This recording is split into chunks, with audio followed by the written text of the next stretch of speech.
Hello and welcome to Blender Bite Size. In this video I'll be showing you how to make this material procedurally in Blender. Feeling lazy? You can support this channel and skip the hard work by grabbing the blend file for this material from Gumroad for just £1. Feeling flush? Feel free to throw some of that coin my way using the coffee link in the description below the video. Okay, for this one something slightly different. I'm first actually going to take away the object that I normally have loaded and ready to shade. That's the icosphere, and I'm going to press Shift A, go to Mesh, and then Rock Generator.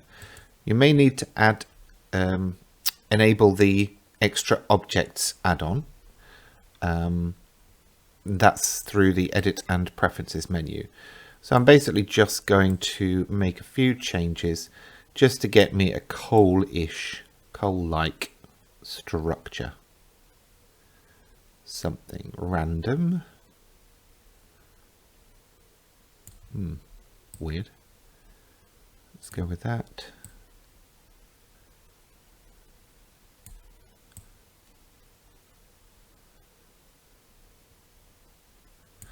Let's just go with that. Oops.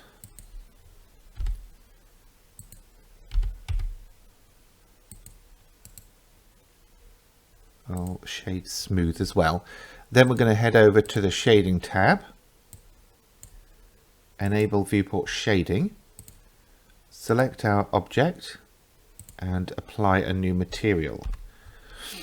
That should apply a principal BSDF and a material output.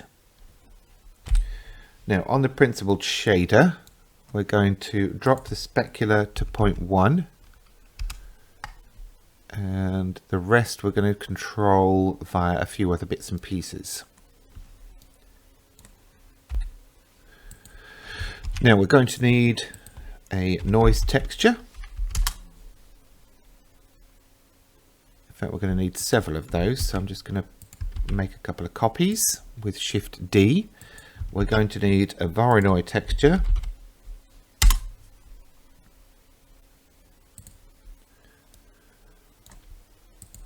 And we're going to need a mapping node and texture coordinate. In fact, we're going to need two of those.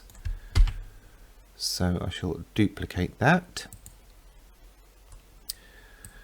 Now this first noise texture I actually need to place between the texture coordinate and the mapping node.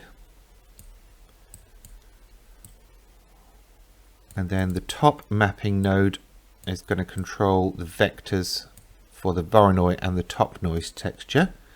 And the bottom one will be for the bottom noise texture. Now I'm going to need a mix RGB shader to connect these two together.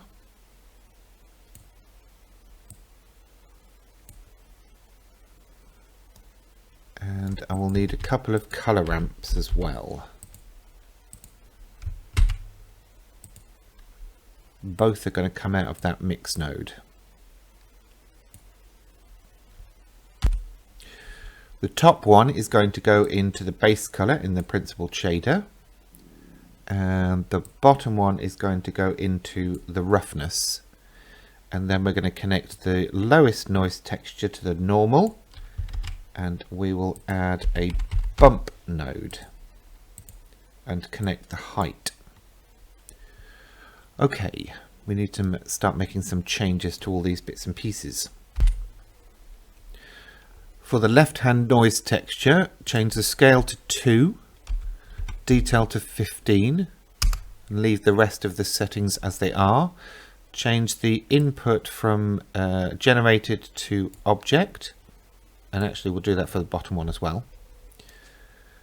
Then on the Voronoi, we're changing the feature output to distance to edge, scale to 1, randomness to 0.25.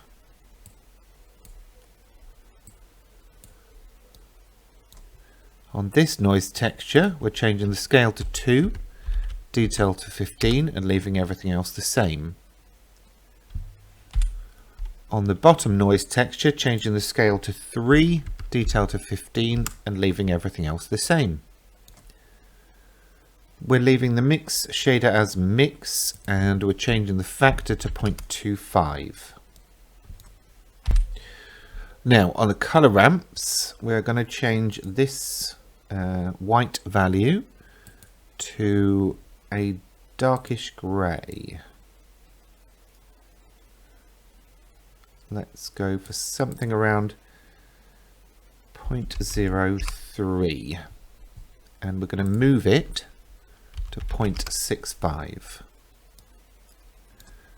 This color ramp we're going to leave exactly as it is. Now we do need a couple of other things, so we're going to move the material output further along. We need a displacement node connected to the displacement of the output, and we need to take the color from this color ramp, from the top color ramp into the height socket, then add a math node, change it to add,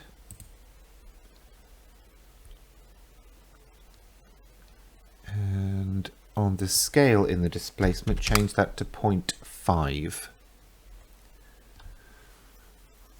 Now I don't think there's anything else to change, so this is what the overall node tree looks like.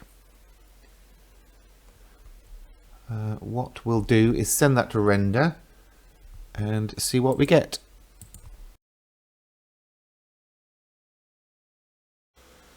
Okay, there we go. A nice, simple, basic coal material. I'm not saying it's factually accurate. I'm just saying it looks like coal, which is usually the goal that we have with Blender. So, if you've enjoyed this video, please remember to give it a thumbs up. That really helps the channel get seen. I'm trying to grow it. And of course, subscribe for future content. In the meantime, thanks for watching.